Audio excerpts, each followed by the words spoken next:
नमस्कार. सन्माननीय व्यासपीठावर उपस्थित जे काही विशेष कामानिमित्त ते निघून गेलेले आहेत आपले वरिष्ठ माननीय सुधीरजी गाडगीळ, माननीय doctor Parag Kalkar pro VC sir, Sanjay B Chordia, Pratima Pankaj आणि आमचा आणि आपला सर्वांचाच अत्यंत लाडका सुनील, प्राध्यापक डॉक्टर सुनील रूपचंद धनगर, त्याला घडवणारे सर्व आदरणीय शिक्षक, प्रोफेसर, त्याचे कुटुंबीय, उपस्थित सर्व ज्येष्ठ आणि श्रेष्ठ नागरिक बंधू भगिनींनो, मित्र आणि मैत्रिणींनो, आपण गेल्या 2-3 तासांपासून ऐकत आहोत की सुनीलनी काय केलं की त्यामुळे आपण सर्व एकत्र आलो. माझा तर खूपच फायदा झाला वैयक्तिक, मी सांगते. त्याच्या या कार्यक्रमामुळे माझी संपूर्ण टीम मला आज भेटली. आलं का लक्षात? माझे विद्यार्थी, कॉलेजातनं बाहेर पडलेले विद्यार्थी जे पुण्यामध्ये काम करत आहेत, ते मला आज भेटले. हा फार मोठा योगायोग आज घडून आला आणि तो फार मोठा लाभ मला मिळाला आहे. कारण लाभ हा शब्द का वापरला मी? कारण आनंद मिळाला आणि आनंद मिळणं ही खूप मोठी गोष्ट असते. तर आपण बरेच स्पीचेस या ठिकाणी ऐकलेले आहेत की वक्तृत्व हे काय असतं. खरोखरच वक्तृत्व कला ही अतिशय महत्त्वाची असते आणि महत्त्वाची आहे. वक्तृत्व म्हटलं म्हणजे आपल्याला आपले काही सामाजिक राजकीय विचारवंत आढळतात, लेखक आढळतात. पु ल देशपांडेंची आपल्याला आठवण होते, आचार्य अत्रेंची आठवण होते. त्यानंतर ज्यांचं वक्तृत्व, कर्तृत्व आणि नेतृत्व या 3 गुणांवर ज्यांनी प्रभुत्व मिळवलं ते बाबासाहेब आंबेडकर आपल्याला आठवायला लागतात. महात्मा ज्योतिबा फुले आपल्याला आठवतात. विनायक दामोदर सावरकर आपल्याला आठवतात. आणि आजचा हा दिवस ज्यांची जयंती आहे ते स्वामी विवेकानंद आपल्याला आठवतात. हे लोक सर्व शब्दप्रभू. तसंच आपल्याला लोकमान्य टिळकांची सुद्धा आठवण होते. अतिशय परखड असं त्यांचं बोलणं असायचं. तर हे त्यांचा जो काही संग्रह आहे, त्यांचं जे काही साहित्य आहे, ते साहित्य वाचण्याची संधी या वक्तृत्व कलेच्या माध्यमातून मिळते. मला वक्तृत्व लाभावं म्हणून मी काय करणार?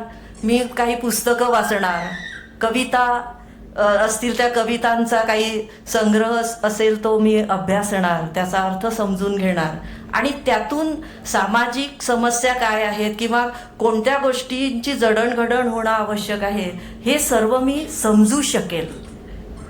एवढी शक्ती या साहित्यामध्ये आहे.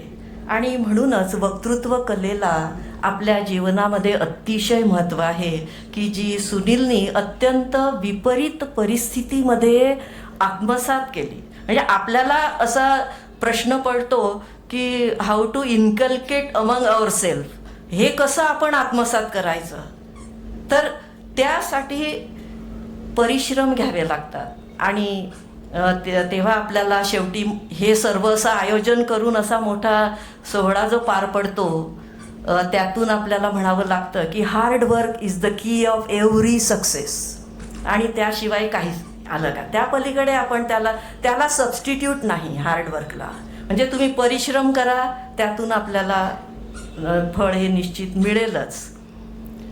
एका स्पीचमधून आपल्याला कळलं की पहिलं जे त्याचं संधी होती तेथून तो स्टेजवरून खाली आला आणि त्यांनी काहीही केलं नाही. थोडी आमची टीमही नाराज झाली होती तेव्हा आणि कोणतंही मेडल वगैरे काहीच मिळालं नव्हतं तेव्हा. म्हणजे पराभवाची जी पायरी असते ती पायरी आपल्याला सर्वात वरच्या पायरीवर चढवते, इतकी शक्ती त्या ठिकाणी असते. याचाही अनुभव, याची अनुभूती आपण आपल्या आजच्या या कार्यक्रमामध्ये घेतलेली आहे. शब्द जादूगार सुनील हे त्याचं नामकरण किंवा त्याच्या या पुस्तकाचं नाव जे त्यांनी ठेवलेलं आहे, आणि त्यामुळे त्याला आपण आता वारंवार सुनीलच्या ऐवजी केव्हा केव्हा आपण त्याला शब्द जादूगार असं सुद्धा आलं का लक्षात. तर अतिशय उत्तम प्रकारे सुनीलनी समन्वय साधलेला आहे आपल्या कुटुंबासोबतही आणि स्वतःच्या व्यक्तिमत्व विकासासाठी सुद्धा. आपणा सर्वांच्या वतीनं मी त्याला सांगेल की खरोखरच कुटुंब मजबूत होण्यासाठी व्यक्तिमत्व विकास ही संकल्पना खूप महत्त्वाची असते. आणि व्यक्तिमत्व विकासासाठी जे अनेक घटक आवश्यक असतात, त्या घटकांचा त्यांनी अभ्यास केलेलाच आहे. पण आणखी पुढे सखोल अभ्यास करून त्यांनी त्यावर पुस्तकं लिहावीत की आपण आपला व्यक्तिमत्व विकास, पर्सनॅलिटी डेव्हलपमेंट ही कशा पद्धतीने करायची की ज्यामुळे आपलं कुटुंब आणि संपूर्ण मानवी समाज हा अतिशय मजबूत होईल. कारण आपल्याला माहिती आहे की कुटुंब ही मजबूत असतील तर शेवटी देश हा मजबूत असतो. आलं का लक्षात. आणि कुटुंब खिळखिळी झाली तर देशसुद्धा अडचणीत येत असतो. म्हणजे इतकं हे महत्त्व आहे. आणि त्याच्या मुळाशी आहे आपलं बोलणं, आपला सुसंवाद, आणि त्या सुसंवादातून आपली कुटुंब निर्मिती किंवा कुटुंबाची जडणघडण की जे कुटुंबातील सदस्य आहेत त्या सदस्यांना सुयोग्य असं मार्गदर्शन, हे सर्व त्यांनी अभ्यासलेलं आहे. आणि म्हणून तो इतकी सुंदर शायरी या ठिकाणी करू शकतो, अतिशय सुंदर श्लोक म्हणू शकतो. हे सर्व अभ्यास त्यांनी केलेला आहे की खरोखरच अतिशय अभिमान आमच्या या विद्यार्थ्याचा आम्हाला वाटतो. त्यांनी प्राचार्यांच्या केबिनमध्ये एक बक्षिसांचं मोठं एक हे असते, कपाट असतं काचचं, आणि त्या कपाटातली निम्मे जास्त ट्रॉफीज ज्या आहेत त्या त्याच्याच आहेत. आजही त्या कपाटामध्ये त्या आहेत. एकदाची गोष्ट सांगते तुम्हाला. एक त्याला खूप अशी उंच ट्रॉफी मिळाली आणि त्याला असं वाटलं, म्हणजे त्याच्या म्हणजे मलाही असं वाटत होतं की त्यांनी त्याच्या घरी दाखवावं, त्याच्या आईवडिलांना दाखवावं. आणि त्यांनी प्रश्न विचारला की मॅडम मी सर्वांना दाखवलं, मित्रांना वगैरे, वर्गातल्या विद्यार्थ्यांना, कमल पाटील मॅडम सर्वांना भेटलो वगैरे वगैरे. आणि त्याच्या मनामध्ये अशी इच्छा की ही ट्रॉफी मला मिळणार नाही का घरी. म्हणजे एक मनामध्ये एक वेगळी भावना की माझे आई वडील हे पाहतील आणि ते वातावरण घरातलं सुधारेल. आलं का लक्षात. की जे वातावरण तुम्हा आपल्या सर्वांना आता माहिती झालेलं आहे. आई अतिशय आजारी, वडील वेगळ्याच पद्धतीने वागत होते आणि परिस्थिती हलाखीची. तर अशा या परिस्थितीमध्ये हा आनंदाचा क्षण त्यांना द्यावा. आणि ती ट्रॉफी त्याला मी सांगितलं होतं तू घरी ठेव. आणि अशा पद्धतीने आमचा बराच संवाद या बाबतीत होत होता. कमल पाटील मॅडम ज्या प्राध्यापिका आज अतिशय दुर्धर आजाराला तोंड देत आहेत, झगडत आहेत, त्या नेहमी त्याला लायब्ररीत घेऊन जात असत आणि पुस्तकं काढून देत असत. ही पुस्तकं वाच, ती पुस्तकं वाच.